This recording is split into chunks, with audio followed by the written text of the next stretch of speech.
Joe Yes. Biden has been sworn in as the 46th president of the United States during an inauguration. I mean, really, truly unlike anything we've seen before. Of course, the transition of power comes at a really difficult moment for the nation. I mean, there's the pandemic, economic challenges, deep political divisions. Their work is cut out for them. But the president, in his inaugural speech, stressed the need for unity. Few people in our nation's history have been more challenged or found a time more challenging or difficult than the time we're in now. To overcome these challenges, to restore the soul and secure the future of America requires so much more than words. It requires the most elusive of all things in a democracy: unity. Unity. With unity, we can do great things, important things.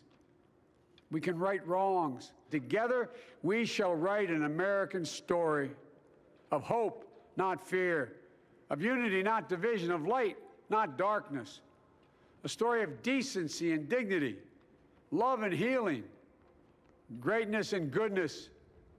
May this be the story that guides us. So, with purpose and resolve, we turn to those tasks of our time, sustained by faith, driven by conviction, and devoted to one another and the country we love with all our hearts. Love and Such a healing. powerful moment. A very Mhm. powerful moment there. Meantime, Kamala Harris made history as the nation's first ever woman and woman of color to serve as the nation's vice president. Denny, while the ceremony was scaled back, former presidents and A-listers were in attendance. And now we're joined by MTV News' Yoonj Kim to talk through the big moments. All right, Yoonj, thank you so much for being with us, first of all. Let's talk Thanks a for little having bit me. about what we saw during the ceremony today. How did it look different? Are there any details that stuck out to you? Definitely, I think the detail that we all noticed is the size of the crowd, given that it was much smaller than previous inaugurations because of the coronavirus and security precautions. So there were close to around 1,000 people in attendance today at the vice president and president's close circle, members of Congress.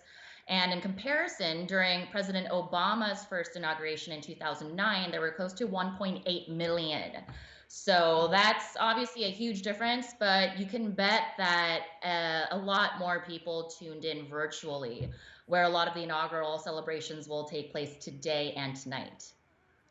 It's also striking and honestly stunning to note that, like, literally just 2 weeks ago, that the Capitol was under Hmm. siege, and to see everyone there now celebrating, President Biden and Vice President Harris's inaugural ceremony in mass, mind you, was a sight to see. And Yeah. you mentioned, obviously there were many safety precautions, Mhm. less people Mhm. there, but among the people there, besides the obvious, former presidents and other elected officials, there were some very famous people in the crowd as well, featuring some meaningful performances, including Lady Gaga and Jennifer Lopez. Let's take a quick look and then we'll get your reaction, Yunj.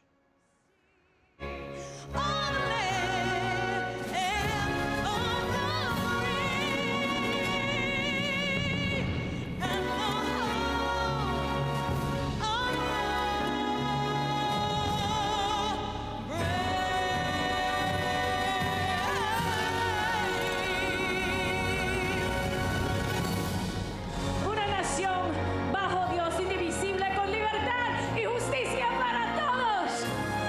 Let's get loud.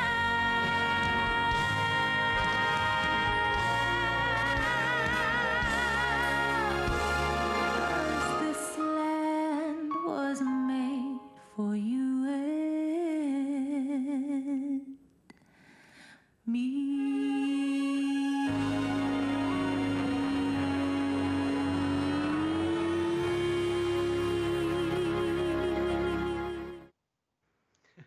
A lot of chatter on Amazing. Twitter about Lo sneaking that "Let's Get Loud." We stand a Right. shameless plug, but Yeah. what did you make of the performances? What would you say was so significant or maybe special about Gaga and Lo being there today?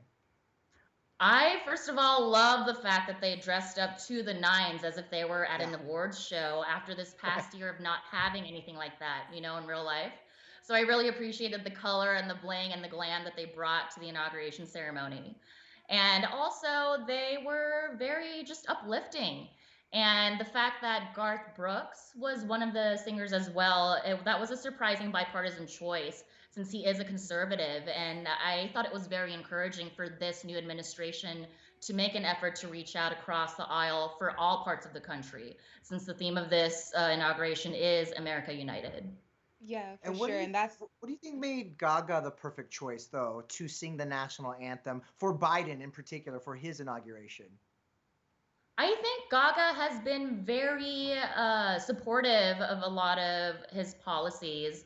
And the fact that she has been such an icon for much of our generation, the fact that she's much younger, but also out there. She's known for being edgy, for being provocative. So I thought it was a very strong choice and a very hopeful choice for a yeah. lot of for the younger parts of the country and all across.